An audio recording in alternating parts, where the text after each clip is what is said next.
ఉషోదయం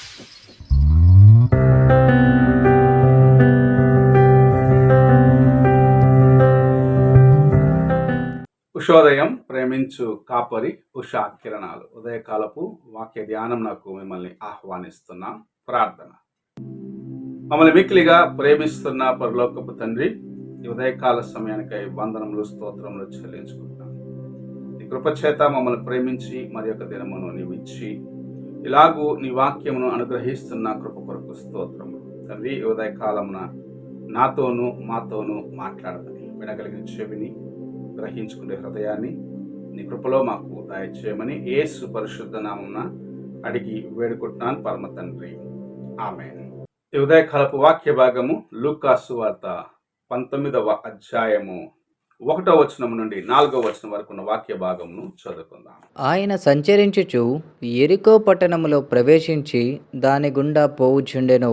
ఇదిగో, సుంకపు గుప్తాదారుడును ధనవంతుడునైన జక్కయ్య అను పేరు గల ఒకడు యేసు ఎవరో అని చూడగోరెను గాని పొట్టివాడైనందున జనులు గుంపు కూడి ఉండుట వలన చూడలేకపోయెను. అప్పుడు యేసు ఆ త్రోవను రానయుండెను గనుక అతడు ముందుగా పరిగెత్తి ఆయనను చూచుటకు ఒక మేడి చెట్టెక్కెను. మనము చదువుకున్న వాక్య భాగములో యేసు ప్రభు యెరికో నుండి వెళ్తుండగా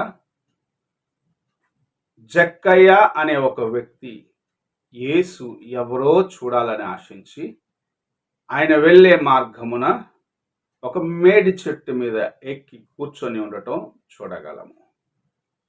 యేసు ఎవరో అని చూడను ఆశించినాడు.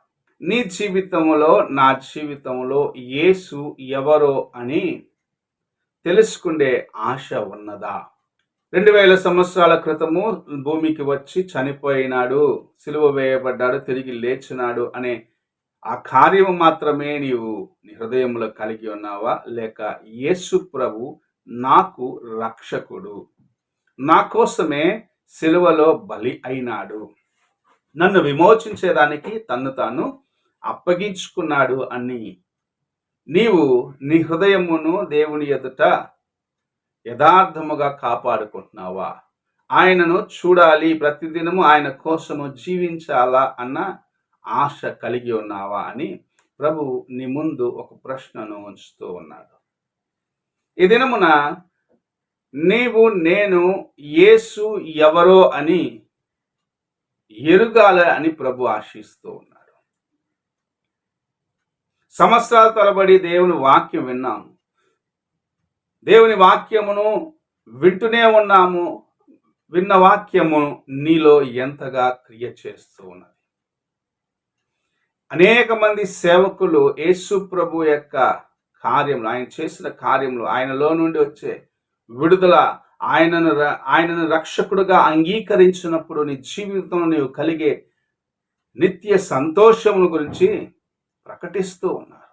అయినను దేవుని వాక్యమును విని నీ హృదయమును కఠినపరుచుకుంటున్నావా? లేక యేసు ఎవరో అని నీవు విన్న దాన్ని బట్టి ఆయనను తెలుసుకునేదానికి ఇంకను ఆయన సమీపముగా రావటానికి ప్రయత్నిస్తున్నావా?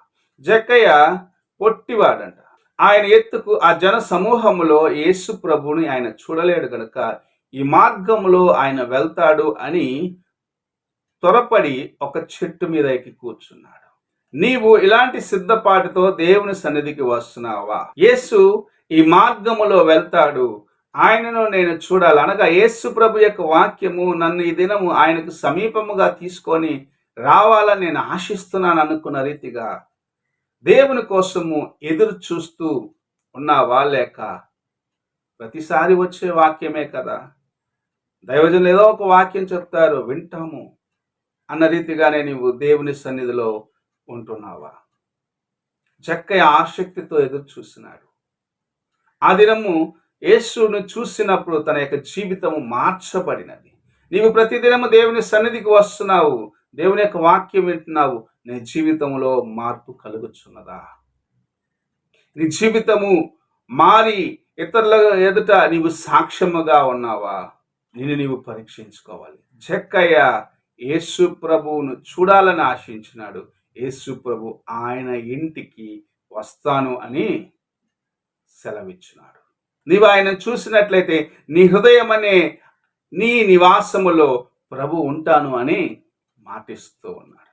నీలో ఉండి నీ జీవితాన్ని మార్చి నీ బలహీనతలు సరిచేసి నేను అనేకుల ముందు ఒక సాక్షిగా నిలబెడతానని ప్రభు సెలవిస్తూ ఉన్నాడు.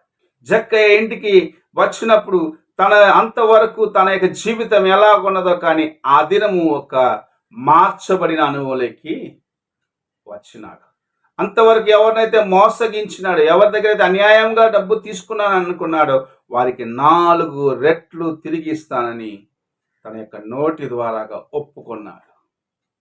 ఇదే ప్రభు మన దగ్గర ఎదురు చూస్తున్న కార్యము. దేవుని వాక్యంను విని ప్రభువుని నీవు అంగీకరించిన దినమున నీ బలహీనతలను ఒప్పుకొని వాటిని సరిచేసుకొని అనేకులకు దేవుని కృపను అందించడానికి నీవు సిద్ధపడాలని ప్రభు ఆశిస్తూ ఉన్నాడు. జక్కయ్య యేసు ఎవరో అని చూడాలని ఆశించినాడు. ప్రభు నేనున్నాను, ఇదిగో నన్ను చూడు, నేను నీతో ఉంటాను, నీ జీవితాన్ని మారుస్తాను, నీ కుటుంబాన్ని ఆశీర్వదిస్తాను, నీకు తోడుగా ఉంటానని సెలవిచ్చిన రీతిగా ఆ ఇంటికి ఆ దినము వెళ్ళినాడు. ఆయనతో బస చేసినాడు. ఆయన జీవితాన్ని మార్చినాడు. నీ జీవితమును ప్రభు మార్చాలని ఆశిస్తున్నాడు. నీవు ఆయనను చూడాలని ఆశిస్తున్నావా? ఒక్కసారి నీ హృదయంలో ఈ ప్రశ్నను వేసుకో. లోకంలో ఉన్న అనేక కార్యములను నీవు చూడాలి, చేయాలని ఆశిస్తున్నావు. అయితే నీకు రక్షణ ఇచ్చి నీ కోసము జీవం ఇచ్చిన యేసును వెతుకుచున్నావా? ఇంతవరకు లేకపోతే ఈ దినమున ఆయన వైపు చూడు. గొప్ప కార్యములను ప్రభు నీ జీవితంలో చేసి నిన్ను ఆశీర్వదించాలని ఆశిస్తూ ఉన్నాడు. ఎలాగున్నావో ఒక్కసారి నీవు పరీక్షించుకో. ప్రార్థన చేసుకున్నావు. మహోన్నతుడా, గొప్ప దేవా యేసయ్య, ఈ ఉదయ కాలమున నీవు అనుగ్రహించిన నీ వాక్యంను బట్టి వందనాలు చెల్లించుకుంటూ నీవు మాకు సమీపముగా రావాలని ఆశిస్తున్నావని గ్రహించుకొని నిన్ను వెతుక్కుంటూ నీ యొద్దకు మేము వచ్చే ఆ మనస్సును కలిగి ఉండేదానికి నీ కృపను దయచేయమని, నిన్ను వెతికినప్పుడు నీవు మాతో కలిసి బస చేసే అనుభవంలోకి మమ్మల్ని తీసుకొని వెళ్తావు, మమ్మల్ని నడిపిస్తావని గ్రహించుకొని నేను చూసేదానికి సహాయము చేయమని యేసు పరిశుద్ధ నామమున అడిగి వేడుకుంటున్నాను పరమ తండ్రి. ఆమేన్. తండ్రి అయిన దేవుని ప్రేమ, కుమారుడైన క్రీస్తు కృప, ఆదరణకర్త అయిన పరిశుద్ధాత్మక సహవాసము ఇప్పుడు ఎల్లప్పుడూ తోడయండి, సదాకాలము నడిపించునుగాక. ఆమేన్.